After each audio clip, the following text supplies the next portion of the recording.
بسم اللہ الرحمن الرحیم۔ دوستو السلام علیکم۔ یوٹیوب چینل دلچسپ ویڈیو میں ایک نئی دلچسپ ویڈیو کے ساتھ حاضر خدمت ہیں۔ گزارش ہے کہ جو ہمارے دوست اس چینل پر نئے ہیں وہ ویڈیو کے نیچے سبسکرائب کے لال بٹن کو پریس کر دیں اور ساتھ ہی ساتھ بیل کے بٹن کو بھی پریس کریں تاکہ آپ کو ہماری نئی آنے والی ویڈیوز کا نوٹیفیکیشن مسلسل ملتا رہے۔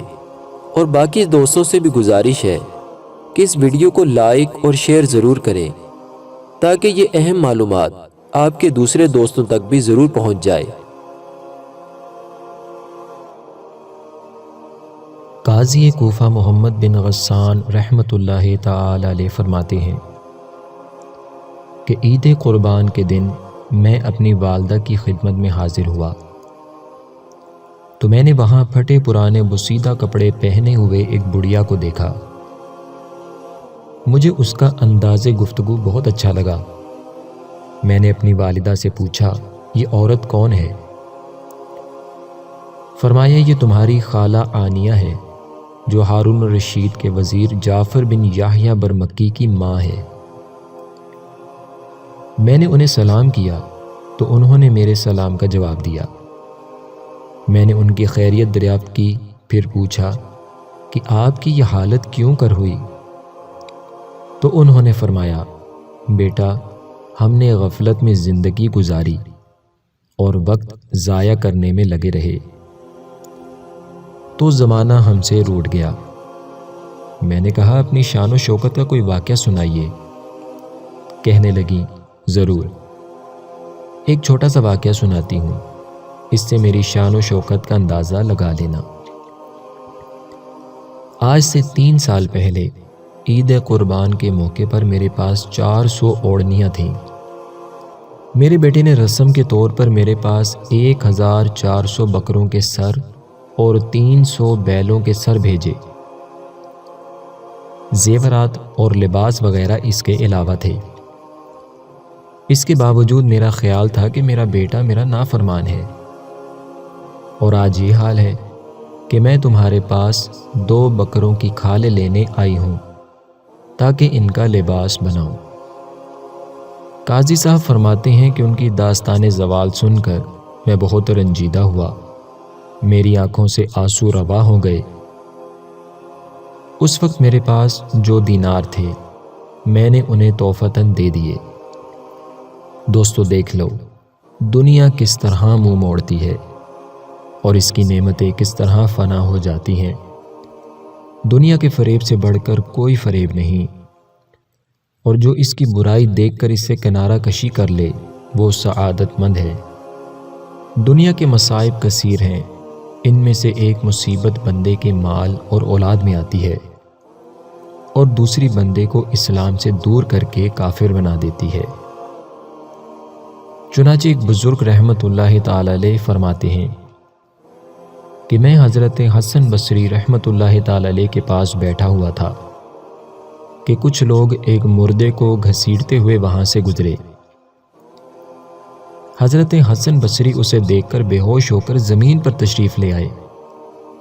جب آپ رحمت اللہ تعالی علیہ کو ہوش آیا تو میں نے بے ہوشی کا سبب دریافت کیا۔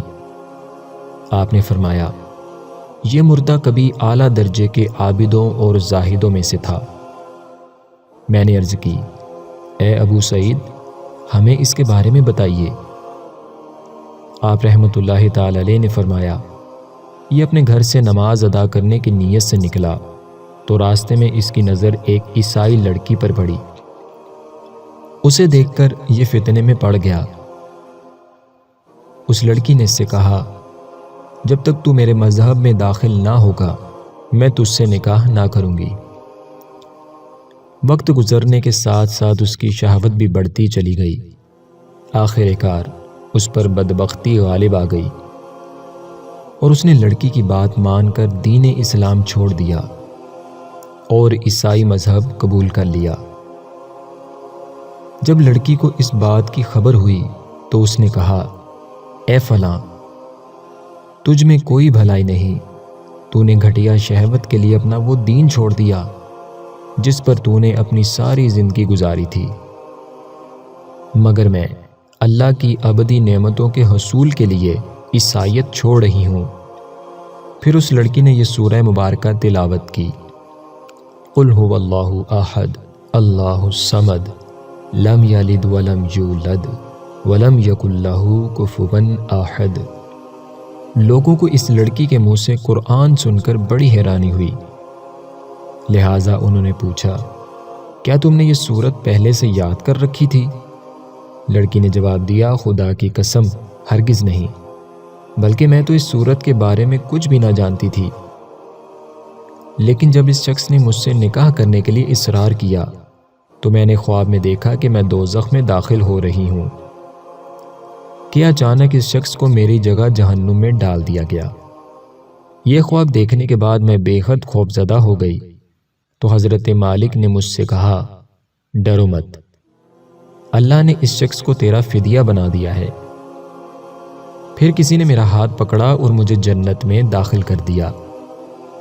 میں نے جنت میں ایک جگہ لکھا ہوا دیکھا، یمحو اللہ ما یشاء ویثبت وعندہ ام الکتاب۔ اس کا ترجمہ اور مفہوم ہے، اللہ جو چاہے مٹاتا اور ثابت کرتا ہے، اور اصل لکھا ہوا اسی کے پاس ہے۔ پھر مجھے سورہ اخلاص سکھائی گئی اور میں نے اسے یاد کر لیا۔ جب میں بیدار ہوئی تو یہ سورت مجھے بدستور یاد تھی۔ حضرت حسن بصری رحمۃ اللہ تعالی علیہ فرماتے ہیں، وہ عورت تو مسلمان ہو گئی مگر یہ شخص مرتد ہونے کی وجہ سے قتل کر دیا گیا۔ اس واسطے ہم اللہ تعالیٰ سے عافیت کے طلبگار ہیں کہ اے اللہ ہمارا ایمان سلامت رکھ۔ اے مالک، ہم دنیا میں رہیں تو شان سے اور دنیا سے جائیں تو ایمان سے۔ اے اللہ ہمیں حضور علیہ السلام کا سچا بکا عاشق رسول بنا۔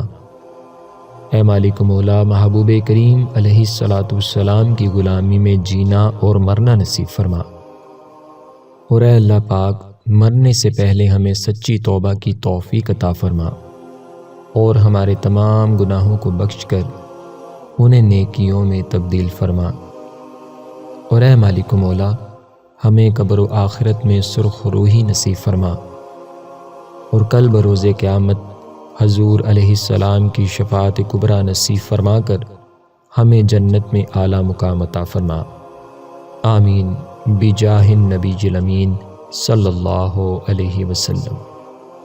اگر آپ کو ہماری یہ ویڈیو پسند آئی ہے تو اس ویڈیو کو لائک کریں اور صدقہ جاریہ سمجھ کر اپنے دوسرے دوستوں تک اس ویڈیو کو ضرور پہنچائیں۔ کیا معلوم کہ آپ کے ایک شیئر کرنے سے اگر کوئی مسلمان اس وظیفہ پر عمل کرتا ہے اور اس کا فائدہ ہو جاتا ہے تو آپ کی نیکیوں کا میٹر بھی جاری ہو جائے گا اور یہ آپ کے لیے بھی صدقہ جاریہ ہوگا۔ آخر میں ہم اللہ تعالیٰ سے دعا کرتے ہیں کہ اللہ تعالیٰ ہماری تمام نیک اور جائز حاجات کو پورا فرمائے، اور جو مسلمان پریشان حال ہیں اللہ پاک ان کی پریشانی کو دور فرمائے، اللہ پاک آسانیاں پیدا فرمائے، ہمیں آزمائشوں سے بچائے، اور ہماری تمام نیک حاجات، نیک تمنائیں اور نیک آرزوئیں پوری فرمائے۔ دوستو اب تک کے لیے اتنا ہی، اگلی ویڈیو تک کے لیے ہمیں اجازت دیجیے۔ اپنا بہت سا خیال رکھیے گا۔ فی امان اللہ۔